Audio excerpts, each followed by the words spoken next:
Euro, Chapter 23, Mass Society in an Age of Progress, also known as the Second Industrial Revolution. When talking about the Second Industrial Revolution, it's not a shift from rural to urban like the first one was, but rather a revision and improvement upon the first Industrial Revolution. You have more of a shift from the factories to more white-collar jobs thanks to innovations in technologies and education. You have the emergence of electricity, which grant like telephone operators, secretaries, teachers. And because of that, you begin to see new wealth and social classes begin to emerge. You have the upper classes, which constitute about 5% of the population, but they have 40% of Europe's wealth. So there is a bit of wealth disparity between them and, for instance, the middle classes, which constitute about 10% of the population, and are generally well off. They can enjoy the new emergence of mass leisure, which they basically have time off and they can do things that they want to do. And below them is the lower classes, which are at the very bottom, about 80% of the population, and they work the lowest of the low jobs. They either have like really bad pay or they're unemployed, so they can't really do much, and they're at the bottom of society. In addition to the new formation of social classes, we begin to see a population boom in Europe during the late 19th century. This is in part because of new treatments and sanitation methods in the cities for diseases that dramatically increased the population of Europe. In Britain alone, it spiked up, almost doubling between like 1850 and 1911. And because of this, the southern rural areas of Europe specifically had a massive population boom. So the people of Southern Europe decided, hey, let's just go to America because they have booming economies compared to what Southern Europe was at the time, especially like Italy and Spain. And because of this, you see a mass immigration from Europe to America in the late 19th and early 20th century. And over, I believe it was 60 million Europeans immigrated to America by 1932. Causing massive cultural changes in America and basically making it the melting pot it is. But in Europe, you see less people in the rural areas and more people in the city, which would continue to be a trend among the late 19th and into the 20th century. Another thing when talking about the late 19th century in Europe, you have two very important things emerge that will shape Europe for the future to come. You have the emergence of public education as one thing, and you have mass leisure as another. Now, public education, when you talk about it, the nations of Europe, they began to implement more socialist ideas into their governments, like workers' reforms and, of course, education. Their goal in public education was that they were going to prepare the next generation for the future, basically raise another generation of workers to take the place of the old ones. And in doing so, you have decreased illiteracy rates dramatically. And by 1900, virtually all of Europe could read, particularly in the West and the North. And with this, you have the popularization of newspapers and novels, which would shape the culture of Europe for years to come. Now, when talking about mass leisure, for the first time in history, the people who were not a part of the social aristocracy could now enjoy some of the same benefits that they did. They could like go to the beach, they could enjoy team sports, they could travel across Europe at whim, and because of this, you begin to see more, I don't want to say globalization, but more mass culture in Europe. People can now do what they wanted when they wanted to because of mainly A, they now had free time because of workers' reforms giving them more time off, and B, they had more money that they could spend for when they traveled, and new transportation methods such as cars, railways, and airplanes to allow them to do so.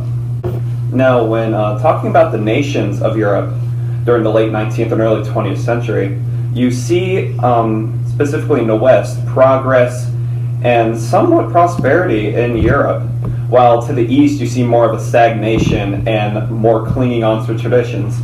In nations such as like Europe, Britain and Germany, you see universal male suffrage be granted as a law, so that now people could vote for their representatives in government. While in nations like France, after the defeat of France by Germany, or Prussia then, from Bismarck. Bismarck basically wanted France to become a constitutional state. Like, he forced France to accept universal male suffrage as a right, but the radical French conservatives were like, we're not going to have this. So they essentially had a revolution in Paris, known as the Paris Commune, during which over 20,000 were shot, a couple thousand were killed, and thus the Third French Republic was established in its place, which lasted over 65 years up until the end of World War I. And when talking about Germany, you have Bismarck, which is a very divisive leader because he wasn't a traditional conservative. He still had some liberal tendencies, even though he despised liberals and socialists. He viewed the Catholic Church as like the death of civilization. Like, he hated the church, and he even aligned with liberals and socialists in bringing down the church's status in Germany during the time. After which, he outlawed the liberals and socialists from participating in the German government right after. In addition to this, he even passed workers' reforms so that he could persuade workers to be loyal to the German government and not democratic socialists who wished to make Germany more democratic, in the sense as in more American democratic, because the German state was still held on to more conservative values. They didn't really have as freedom of speech as you would in a traditional democracy.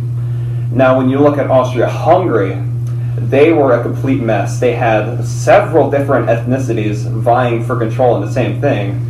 Like, all the Slavic nations were basically like, hey, we don't want to be a part of the Austria-Hungarian Empire. But Austria-Hungary is like, yeah, you're going to be a part of us because we want to make a grand nation.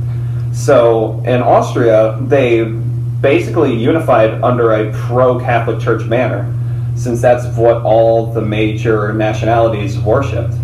And in Hungary, they implemented basically the Hungarian language. They tried to force it onto like all the governments and social, like schools and stuff.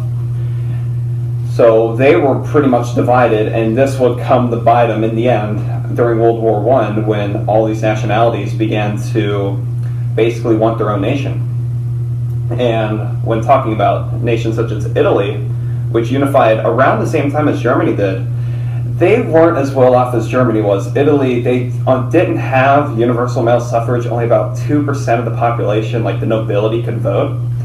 And there was a stark contrast between the industrialized north and the very agrarian south. The south of Italy was very poor, while the north was doing better, but not to the extent of Germany or France were at this time. And when talking about not doing as good as Europe, there's Russia. Russia will always be Russia.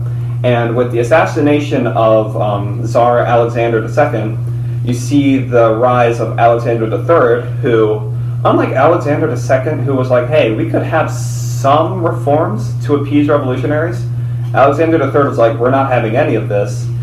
And he did not implement any democratic reforms whatsoever. And he tried to unify the Russian Empire under a process of Russification, basically treating everyone as a Russian, even though they have so many nationalities under one banner. So Russia is still being backwater and still being Russia during this time. So that's what the nations of Europe were doing in the late 19th and early 20th century.